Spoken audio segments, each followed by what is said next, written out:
Hello, and we're back at Wade Wood in Calderdale. This is a woodland owned by Calderdale Council, and back at this platform. So there's the rough circular outline of the platform coming in towards me. In here, nice flat area, and this is the trench we abandoned ahead of the terrible weather we had last week.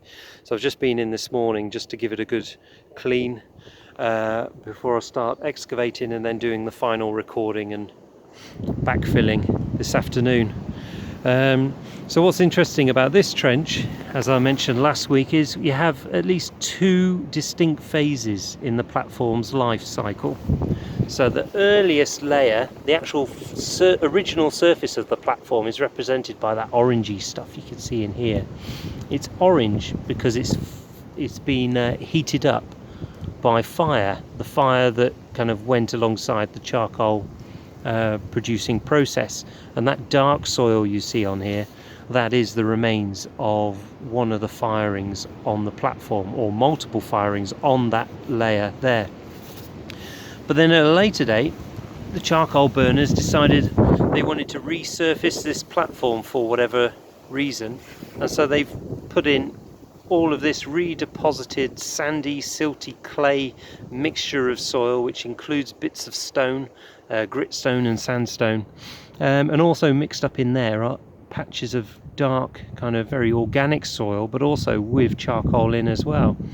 And immediately above this layer, you can see in the side of the trench that very dark layer of soil there, and again that represents multiple charcoal burns on this second surface of the platform.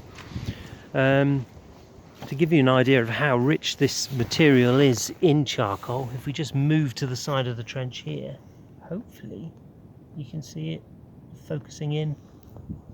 Ooh.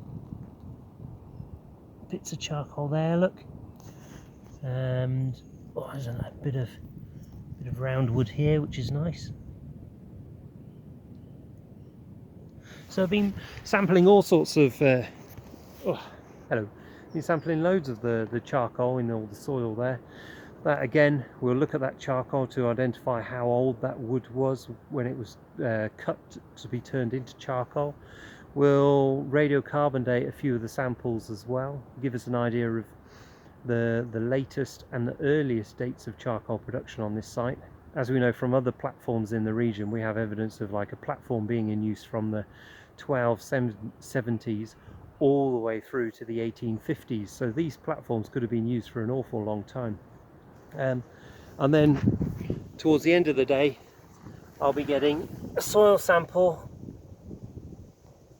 of the soil profile in the side of the trench there, the section of the trench, and I'll be knocking a tin in there, extracting it, and then looking in each of those layers for the preservation of any pollen, and that will give me an idea of how the ground vegetation, you see the ground vegetation in here, got bits of fern and stuff, has changed over time. So all in all, it's a pretty interesting trench.